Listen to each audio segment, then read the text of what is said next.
ፍኖተ ጽድቅ የተባለው ሚዲያ አሁንም ከቤተክርስቲያን ላይ እጁን ሊያነሳ ይገባል። አቡነ ገብርኤል ይቅርታ የጠየቁበት መንገድ በጣም የሚያሳዝንና በትዕቢት የተሞላ ነው።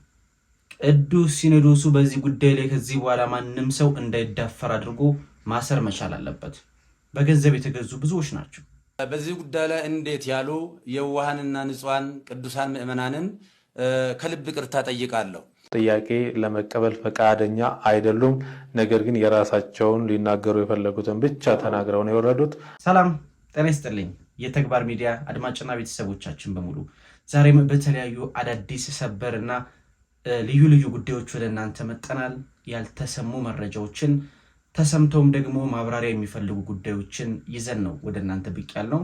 በተለይም ከሰሞኑን ከብፁዕ አቡነ ገብርኤል ንግግርና ከፍኖተ ጽድቅ ሚዲያ ጋር በተገናኘ በጣም በርካታ ውዝግቦች በማህበራዊ ሚዲያ ተነስተው ነበር። የኢትዮጵያ ኦርቶዶክስ ተዋሕዶ ቤተክርስቲያን ቋሚ ሲኖዶስ፣ የኢትዮጵያ ኦርቶዶክስ ተዋሕዶ ቤተክርስቲያን ጠቅላይ ቤተ ክህነት የህዝብ ግንኙነት መምሪያ በዚህ ጉዳይ ላይ በጣም ጥሩ ነገሮችን እያደረገ ጥሩ ውሳኔዎችን እየወሰነ ነው። በተለይም አይንተ እግዚአብሔር የሚባሉ አባቶቻችን እንዲሁም ደግሞ መምህራንና ሊቃውንት በዚህ ጉዳይ ላይ በጣም በስፋት ሀሳባቸውን እየሰጡ ይገኛሉ። ዲያቆን ሄኖክ ኃይሌ በጣም የሚገርም ምላሽ ነው ለፍኖተ ጽድቅ የሰጠው። እባጭ ብሎ ነው እንግዲህ ፍኖተ ጽድቅ ሚዲያን የጠራው። የብፁዕ አቡነ ገብርኤል ንግግር በተመለከተ ለቋሚ ሲኖዶሱ ጠንከር ያለ ጥያቄ አቀርቧል። ይህንንም ጉዳይ ወደ እናንተ በስፋት ይዘንላችሁ መጠናል። ሌላው ፍኖተ ጽድቅ ሚዲያ ለጊዜው እገዳ ተጥሎበታል። የኢትዮጵያ ኦርቶዶክስ ተዋሕዶ ቤተክርስቲያን የህዝብ ግንኙነት መምሪያ የተሰጠውን የፍኖተ ጽድቅን የሚዲያ ዘገባ ፍቃድ ለጊዜው ማገዱን የተነገረው። ይህም ሌላኛው አነጋጋሪ ጉዳይ ሲሆን ብፁዕ አቡነ ገብርኤል ደግሞ 3 ሚዲያዎችን ብቻ በመያዝ ትናንትና የሰጡት መግለጫ በርካታ ኦርቶዶክሳውያንን አሳዝኗል። ብፁዕነታቸው ምን አሉ? ምንስ ነጥብ ጣሉ? ቃል በቃል የምናየው ይሆናል። አድማጮቻችን፣ ቤተሰቦቻችን ይህ ተግባር ሚዲያ ነው። ተግባር ሚዲያን ሰብስክራይብ እያደረጋችሁ የደወል ምልክቷን ስትጫኑ የቤተክርስቲያኒቱ ወቅታዊ መረጃዎች፣ ሀገራዊ መረጃዎች ወደ እናንተ በስፋትና በፍጥነት ይደርሳሉ።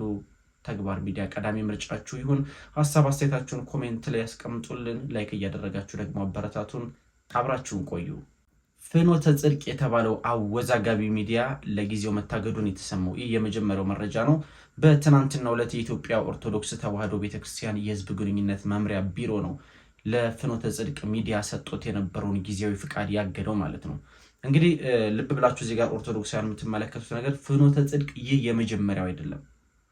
ከዚህ በፊትም ማህበሩ ሲመሰረት ጀምሮ አመጣጡ በራሱ ግራ የሚያጋባ በርካታ ኦርቶዶክሳውያንን አወዛግቦ የነበረ ማህበር ሚዲያ ነው። የመጀመሪያው ጉዳይ ፍኖተ ጽድቅ ወደ ሚዲያ ሲመጣ በአንድ ፋብሪካ ውስጥ የሚገኙ ሰራተኞች በአዳራሽ ውስጥ ዝማሬዎችን፣ ስብከቶችን እያደረጉ ነበር የታዩት። ከዛ በኋላ አነጋጋሪ የሆኑ ዝማሬዎች መሰማት ጀመሩ። የተለያዩ ዘመናዊ መሳሪያዎች ለዘፈን ስራ የሚሆኑ በኢትዮጵያ ኦርቶዶክስ ተዋሕዶ ቤተክርስቲያን ትውፊታዊ ስርዓት የማንጠቀምባቸው የሙዚቃ መሳሪያዎችን መጠቀም ጀመሩ። አንዳንድ አወዛጋቢ ትምህርቶችም እዛ መድረክ ላይ መሰጠት ጀመሩ። በርካታ ጳጳሳት፣ መምህራን፣ ዘማሪያን ወደ ቦታው እንዲጎርፉ ተደረገ። ሰውየው ባለቤቱ አቶ ጸጋዬ ደበበ ይባላል፣ የፍኖተ ጽድቅ ባለቤት። በነገራችን ላይ አቶ ጸጋዬ በርካታ ቤተክርስቲያናትን አግዟል። የኢኦቲሲን ሚዲያን አድሷል። የማህበረ ቅዱሳንን ሚዲያ አድሷል። ብዙ ገዛዎችን አድርጓል። በዚህ ውለታውን የምንረሳ ሰዎች አይደለንም። ነገር ግን የአቶ ጸጋዬ አካሄድ ከቤተክርስቲያኒቱ ቀኖናዊና ዶግማዊ እንዲሁም ትውፊታዊ ስርዓት ውጭ የሆነ ነበር። በመጀመሪያው ፍኖተ ጽድቅ አመጣጥ ላይ ማለት ነው። በወቅቱ በርካታ ኦርቶዶክሳውያን የሚዲያ ባለሙያዎች፣ ቲክቶከሮች እኛን ጨምሮ ድምጻችንን ስናሰማ ነበር። ፍኖተ ጽድቅ ሚዲያ አካሄዱ ልክ አይደለም። ኦኬ፣ አካሄዱ ችግር አለበት። 1 ቀኖናዊ ስርዓትን ጥሷል። 2 ትውፊታዊ ስርዓትን ጥሷል። 3 ዶግማዊ ችግር ያለባቸውን ትምህርቶች በመድረኩ ላይ አሰራጭቷል የሚሉ ወደ 3 የሚሆኑ ክሶች ቀርበውበት ነበር ፍኖተ ጽድቅ ላይ። እነዚህ ሁሉ ክሶች የቀረቡት ደግሞ በማስረጃ ነው፣ በወሬ አይደለም።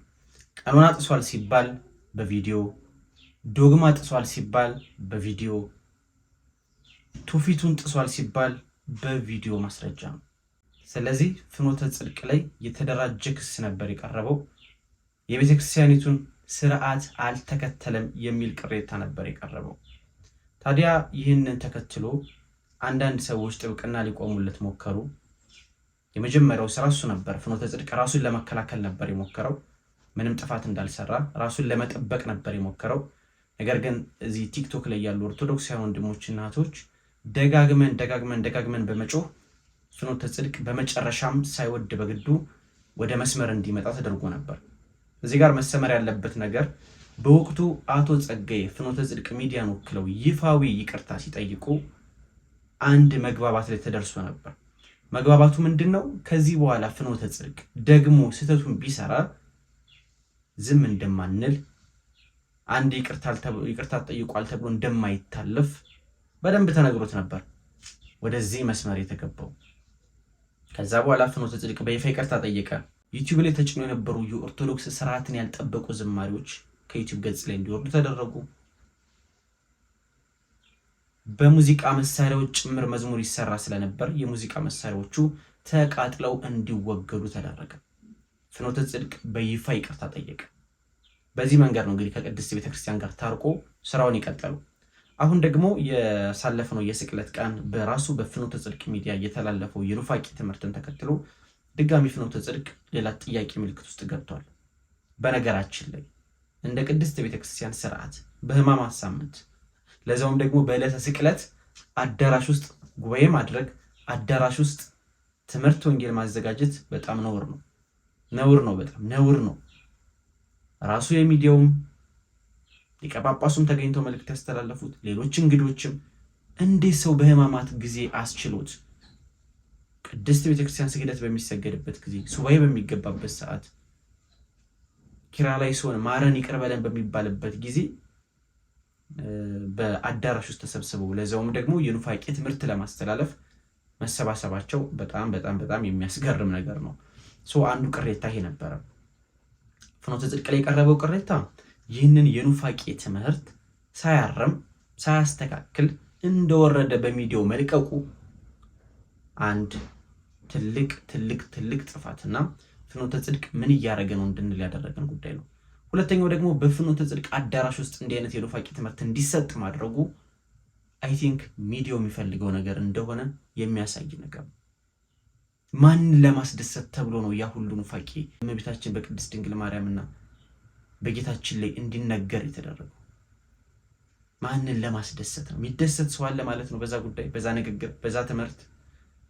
ስለዚህ ፍኖተ ጽድቅ ሚዲያን ጥያቄ ምልክት ውስጥ የከተተ ጉዳይ ኤዲቶሪያል ቦርድ ኤዲት ሳያደርገው መምህራን ሳያዩት ሆን ተብሎም ሊሆን ይችላል፣ በቸልተኝነትም ሊሆን ይችላል፣ ባለማወቅም ሊሆን ይችላል።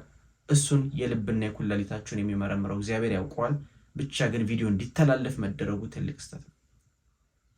ሁለተኛው ነገር ደግሞ በራሳቸው አዳራሽ ውስጥ የትምህርት እንዲሰጥ ማድረጋቸውም ሌላው ስህተት ነው።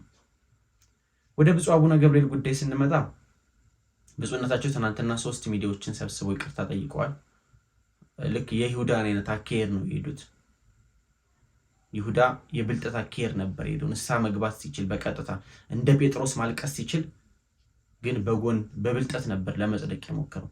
እሳቸውም የይሁዳን አይነት አካሄድ ሄደዋል። ይቅር በለኝ እኔ እሳቸውን ለመናገር የበቃው ሰው ሆኜ ሳይሆን አካሄዳቸው ግን እንደዛ ነበር። ምክንያቱም ይሄ የሃይማኖት ጉዳይ ነው። ብፁዕነታቸው የቋሚ ሲኖዶስን ስብሰባ ጠብቀው ሮብ ነው እንግዲህ ኦልሞስት ስንት ቀን ይቀረው? 6 ቀን አካባቢ 5 ቀን ይቀረው። የቋሚ ሲኖዶስን ስብሰባ ጠብቀው ከልባቸው ጸጽቷቸው ከሆነም ቋሚ ሲኖዶስ ላይ ተገኝተው ማሩኝ፣ ይቅር በሉኝ አባቶች በድያለሁ፣ ኑፋቄ አስተምሬያለሁ፣ ቀኑን ስጡኝ ብለው ከህዝብ ጋር አስታርቁኝ ብለው መቅረብ ሲገባቸው የቤተ ክርስቲያኑትን ሚዲያዎች በተለይም ኢኦቲሲን፣ ማህበረ ቅዱሳንን፣ ተዋሕዶ ሚዲያ ማዕከልን ጨምሮ ሌሎችን ሳይጋብዙ 3 ሚዲያዎችን ብቻ ለይተው በመጥራት ለዛውም ደግሞ ማስመር ያለባችሁ ነጥብ ለዛውም ደግሞ አንድም ጥያቄ እንዳትጠይቁኝ እኔ ብቻ ነኝ የምናገር ብለው በአምባገነን የተሰጠ መግለጫ ነው ባጭሩ። ጋዜጠኞች ጥያቄ አልጠየቁም። እሳቸው የሚፈልጉትን ብቻ አውርተው ነው የወጡት። ይሄ ደግሞ ትልቅ ጥያቄ ውስጥ የሚከታቸው ጉዳይ ነው። ትናንት የሰጠው መግለጫ አቡነ ገብርኤል ይቅርታ የጠየቁበት ነገር በጣም ጥያቄ ምልክት ውስጥ የሚከት ብዙ ኦርቶዶክሳውያን ያልተዋጠልን ጉዳይ ነው። ስለዚህ በዚህ ጉዳይ ላይ ብዙም ማብራራት አያስፈልገው። ምክንያቱም ቅዱስ ሲኖዶሱ በቋሚ ሲኖዶሱ በኩል ሮብ ይመለከተዋል። አባቶቻችን በመንፈስ ቅዱስ ተመርተው ውሳኔውን እነሱ ያስተላልፋሉ። የእነሱን ውሳኔ ደግሞ እኛ እንቀበላለን ማለት ነው። በፍኖተ ጽድቅ ሚዲያ ላይ ግን የኢትዮጵያ ኦርቶዶክስ ተዋሕዶ ቤተክርስቲያን የህዝብ ግንኙነት መምሪያ እገዳ አስተላልፏል ላልተወሰነ ቀን። ላልተወሰነ ቀን ሚዲያው በደንብ እስኪጣራ ድረስ፣ ሚዲያው ላይ ያሉ ጉዳዮች እስኪመረመሩ ድረስ ላልተወሰነ ቀን ታግዷል። ይሄ በጣም መልካም ጅምር ነው። ብፁዕ አቡነ ዲዮስቆሮስ የህዝብ ግንኙነት መምሪያ ኃላፊ ናቸው። እሳቸው ይህንን እርምጃ መውሰዳቸው ሊያስመሰግናቸው ይገባል። ወደፊትም በርትተው እንደሚቀጥሉበት እንተማመናለን። ሌላ ኦርቶዶክሳውያን ከዚህ ጉዳይ ምን እንማራለን ካለ ግን አሁንም የተሃድሶ እንቅስቃሴ ከበፊቱ በተጠናከረ መልኩ ከዚህ ቀደም በዘማሪያንና በሰባኪያን እንዲሁም በካህናት በኩል ነበር። አሁን ደግሞ እስከ ጵጵስና ደረጃ ድረስ ተሃድሶ መናፍቃን ስውር እጃቸውን እንደሰደዱበት በስውር እየተንቀሳቀሱ እንደሆነ ከቅዱስ ሲኖዶስ አባላትም ጭምር ሰው እያፈሩ እንደሆነ ልንገነዘብበት ይገባል። ይሄ በቂ ትምህርት ይሆነናል። በደንብ እንንቃ። ዘመኑን የዋጀ አገልግሎት፣ ዘመኑን የዋጀ መንፈሳዊ ተግባር ልንፈጽም ያስፈልጋል። ይህ የተግባር ሚዲያ መልእክት ነው። ተጨማሪ መረጃዎችን ይዤ እመጣለሁ። በዚህ ጉዳይ ላይ ዲያቆን ሄኖክ ኃይሌ ፍኖተ ጽድቅን እባጭ ብሎታል። በአቡነ ገብርኤል ላይ ደግሞ ወሳኝ እርምጃ እንዲወሰድ ለቅዱስ ሲኖዶሱ ለቋሚ ሲኖዶሱ ጠንከር ያለ ጥያቄ አቅርቧል። ለመምህር ዘበነ፣ ሌሎችም የቤተክርስቲያኒቱ አገልጋዮች እነ ሊቀ ሊቃውንት ስምዐኮነ መላክ አይናማ መምህራን ጭምር በዚህ ጉዳይ ላይ ቅዱስ ሲኖዶስ ዝምታውን እንዲያቆም ጠንከር ያለ እርምጃ እንዲወስድ በይሉኝታ እንደገና ደግሞ በልስላሴ አካሄድ እንዳይሄድ ጠንከር ያለ ነገር እንዲያደርግ ጥሪ አስተላልፈዋል። እሱን ሮብ በሚኖረው የሲኖዶስ ስብሰባ አብረን የምንሰማው ይሆናል። አድማጮቻችን፣ ተመልካቾቻችን አብራችሁ ስለቆያችሁ እጅግ አድርገን እናመሰግናለን። ተግባር ሚዲያ ቀዳሚ ምርጫችሁ ይሁን። ሰብስክራይብ አድርጉት፣ የደወል ምልክቷን ተጫኑ። በየዕለቱ መረጃዎችን ወደ እናንተ እናመጣለን። ሰላም ሁኑ።